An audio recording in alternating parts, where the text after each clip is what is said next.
Hello बच्चों, स्वागत है मेरे YouTube channel perfect classes Dabra में। आज मैं लेकर आया हूं कक्षा 12वीं के विद्यार्थियों के लिए हिंदी के बहुत ही महत्वपूर्ण प्रश्न पत्र जो आपको वार्षिक परीक्षा में अवश्य देखने को मिलेंगे।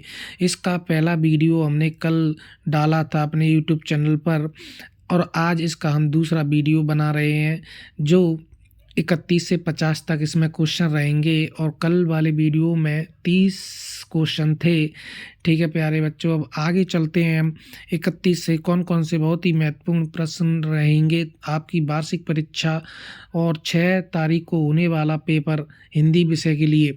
ठीक है, चलते हैं। तो कौन सा पहला क्वेश्चन है देखते हैं। सबसे पहले दिया है इसमें, इंटरनेट पत्रकारिता क्या है। इंटरनेट पत्रकारिता क्या है, तो पहला क्वेश्चन ये है हमारा आज का 31 नंबर का, इंटरनेट पत्रकारिता क्या है।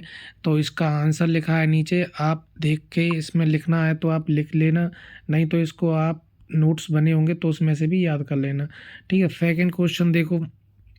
सेकंड क्वेश्चन है आज का 32 नंबर का, नई कविता के दो कवि उनकी एक एक रचना लिखिए। तो नई कविता के दो कवि एक एक रचना, तो पहला कवि है हमारे भवानी प्रसाद मिश्र जिनके सन्नाटा, गीत फरोश और शमशेर बहादुर सिंह, इतने पास अपने और बात बोलेगी हम नहीं। ठीक है, ये वाली हमारी नई कविता के दो कवि उनकी एक एक रचना हो चुकी है। ठीक है, प्रश्न नंबर 33 देखते हैं। प्रगतिवाद के दो कवि एवं उनकी एक एक रचना का नाम लिखिए। तो प्रगतिवाद के दो कवि एवं उनकी एक एक रचना का नाम देख लो। सूर्यकांत त्रिपाठी निराला और उनकी रचना दी हैं कुकुरमुता और अणिमा। ये शायद अणमानी होगा, यहाँ अनामिका हो सकता है। ठीक है, आप एक बार चेक कर लेना प्यारे बच्चों। फिर दिया है सुमित्रा नंदन पंत, इसका दिया युगांत युगवाणी। ठीक है प्यारे बच्चों, इसको भी आप अच्छे से देख लेना। ये आपके वार्षिक परीक्षा की दृष्टि से बहुत ही महत्वपूर्ण होने वाले प्रश्न है। ठीक है प्यारे बच्चों, जो आपका पेपर 6 तारीख को होगा ये उसके लिए ही बनाए गए हैं। आगे चलते हैं। आगे है हमारा प्रश्न नंबर 34। लिखा है विरोधाभास अलंकार की परिभाषा उदाहरण सहित दीजिए। तो देखो, ये विरोधाभास अलंकार की परिभाषा लिखी है और उदाहरण भी लिखा है नीचे। ठीक है प्यारे बच्चों, आप इसको भी अच्छे तरीके से, ये वार्षिक परीक्षा की दृष्टि से अति ही महत्वपूर्ण प्रश्न होंगे। ठीक है प्यारे बच्चों, आगे चलते हैं। प्रश्न नंबर 35 बहुत ही वेरी मोस्ट क्वेश्चन है ये आपकी परीक्षा की दृष्टि से। सोरठा छंद में कितनी मात्राएं होती हैं, उदाहरण सहित लिखिए।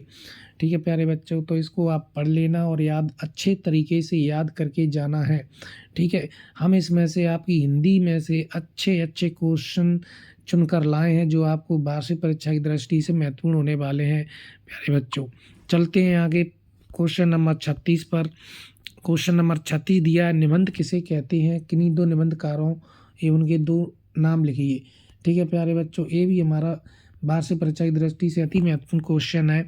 ठीक है प्यारे बच्चों, इसको भी आप अवश्य याद कर लें और 6 तारीख से ही पहले याद करना है, क्योंकि 6 तारीख को आपका हिंदी का पेपर होगा। तो 6 तारीख से पहले ही अब आप याद कर लें। जो भी प्रश्न बताए जा रहे हैं 6 तारीख से पहले ही अच्छी तैयारी अपना करके जाए। अगले क्वेश्चन हमारे 37, गद्य की विधाओं की प्रमुख गौण विधाओं एवं वर्गीकृत के नाम लिखें। तो गद्य की कौन कौन सी विधाएं हैं उनके नाम लिखना है।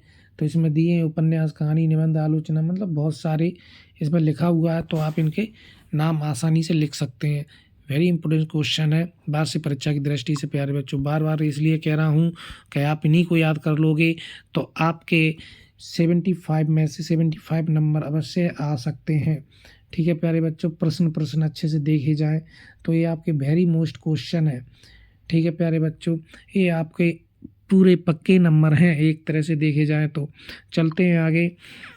38 क्वेश्चन नंबर, लेखक जैनेन्द्र कुमार के अनुसार बाजारूपन से क्या तात्पर्य है। लेखक जैनेन्द्र कुमार के बाजारूपन से क्या तात्पर्य है, तो ये हमारा वेरी मोस्ट क्वेश्चन है। ठीक है प्यारे बच्चों, चलते हैं 39 नंबर पर।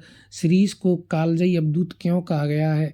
सीरीज को कालजयी अवधूत क्यों कहा गया है, ये भी हमारा बहुत ही वार्षिक परीक्षा की दृष्टि से अति महत्वपूर्ण क्वेश्चन है। चलते हैं प्यारे बच्चों, एक और महत्वपूर्ण क्वेश्चन आ गया है।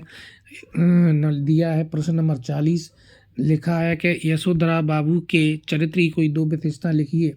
हमें कितनी विशेषता बतानी है?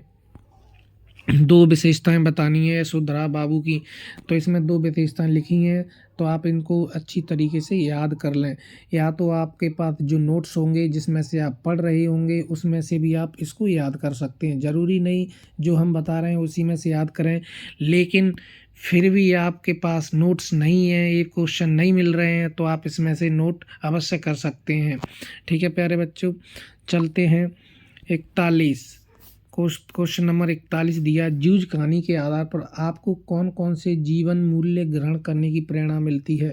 ठीक है प्यारे बच्चों, प्रश्न नंबर 41 से ये था हमारा, जूझ कहानी के आधार पर आपको कौन कौन सी जीवन मूल्य की ग्रहण करने की प्रेरणा मिलती है। चलते हैं क्वेश्चन नंबर 42। क्वेश्चन नंबर 42 दिया है हमारा, कहानी लेखन के कोई 2 उद्देश्य लिखिए। कहानी लेखन के कोई 2 उद्देश्य लिखिए, ये हमारा क्वेश्चन नंबर 42 था। आगे चलते हैं, प्रिंट माध्यम की प्रमुख विशेषताएं। ये बहुत ही महत्वपूर्ण क्वेश्चन है आने वाले हैं आपके। प्रिंट माध्यम की विशेषताएं क्या हैं? Very most. और डेडलाइन किसे कहते हैं? ये तो बार बार ही पेपर में पूछा जा रहा है। अभी जितने पेपर हुए हैं, 13 गतवार्षिक और मतलब प्री बोर्ड हुए थे, तो उसमें भी ये बार बार क्वेश्चन पूछा गया है, तो इस बार भी इसकी संभावना अधिक बन रही है। ठीक है, डेडलाइन को आप अच्छे तरीके से याद कर लें। ठीक है प्यारे बच्चों, ये आपको क्वेश्चन अगर आपकी बुक में नहीं मिले या मतलब जो भी नोट्स हैं आपके पास नहीं लिखे हो, तो आप इसमें से नोट कर सकते हो प्यारे बच्चों। चलते हैं आगे, प्रश्न नंबर 45, शेर के बच्चे का असल नाम क्या था? तो शेर के बच्चे का असली नाम तो चांद सिंह था। ठीक है, तो इसको आप अच्छे तरीके से याद करना, चांद सिंह कौन था, कैसे मतलब क्या करता था, कहाँ रहता था, ये सारी बातें इसमें लिखी होंगी, तो आप अच्छे तरीके से प्रश्न नंबर 45 पढ़ लेना। ठीक है, प्रश्न नंबर 46 दिया है हमारा, दूरदर्शन वाले कैमरे के सामने अपाहिज से बार बार प्रश्न क्यों पूछते हैं? ठीक है, ये क्वेश्चन हमारा वेरी मोस्ट है। वार्षिक परीक्षा की दृष्टि से दूरदर्शन वाले कैमरे के सामने बैठे अपाहिज से बार बार प्रश्न क्यों पूछते हैं? ठीक है प्यारे बच्चों, आगे चलते हैं, प्रश्न नंबर 47। आगे चलते हैं, प्रश्न नंबर 47, किस कवि की पहचान एक बिंब धर्मी कवि के रूप में है? किस कवि की पहचान एक बिंब धर्मी कवि के रूप में है? तो ये हमारा वार्षिक परीक्षा की दृष्टि से जितने भी क्वेश्चन बता रहा हूँ, वार्षिक परीक्षा की दृष्टि को देखते हुए लिए गए हैं। कृपया करके आप वार्षिक परीक्षा की तैयारी इन्हीं प्रश्नों से करें। ठीक है प्यारे बच्चों, आगे चलते हैं, प्रश्न नंबर 48, लड़की की टोली क्या नाम दिया गया है? लड़कों की टोली को क्या नाम दिया गया है? एक क्वेश्चन हमारा प्रश्न नंबर 48 है, लड़कों की टोली को क्या नाम दिया गया था? ठीक है, तो इसको आप अच्छे तरीके से पढ़ लें और एक बार अच्छे से याद कर लें। फिर है प्रश्न नंबर 49, लोकोक्ति को 2 उदाहरण सहित लिखिए। ठीक है, एक क्वेश्चन भी हमारा लोकोक्ति और मुहावरे में भी अंतर आ सकता है। ठीक है प्यारे बच्चों, इसको भी याद कर लेना आप। आज का लास्ट क्वेश्चन है हमारा, पहलवान की अंतिम इच्छा क्या थी और क्यों? पहलवान की अंतिम इच्छा क्या थी और क्यों? ये हमारा वार्षिक परीक्षा की दृष्टि से अति महत्वपूर्ण क्वेश्चन है। ठीक है प्यारे बच्चों, तो आज के हमारे हिंदी के जितने भी मोस्ट थे, हमने सारे मोस्ट क्वेश्चन बता दिए हैं क्लास 12वीं के लिए। तो आप इन प्रश्नों को अच्छे तरीके से एक बार 6 तारीख से पहले अवश्य ही इनको याद कर लें। ठीक है प्यारे बच्चों, आपको इन्हीं प्रश्नों में से आपका पेपर आसानी से आपको क्वेश्चन देखने को मिलेंगे प्यारे बच्चों। ठीक है बच्चों, एक बार हमारे वीडियो को आपको पसंद आ रही हो तो हमारे चैनल को सब्सक्राइब करें, कमेंट करें और लाइक भी कर दिया करो प्यारे बच्चों, जिससे मेरा और मतलब मैं आपके लिए अच्छी वीडियो बना के लाया करूँगा। ठीक है प्यारे बच्चों, ऐसे ही मतलब बहुत सुंदर वीडियो, अच्छे वीडियो मैं आपके लिए डाल रहा हूँ, जो आपको वार्षिक परीक्षा में अति महत्वपूर्ण या मतलब लाभदायक हो। ठीक है प्यारे बच्चों, जय हिंद।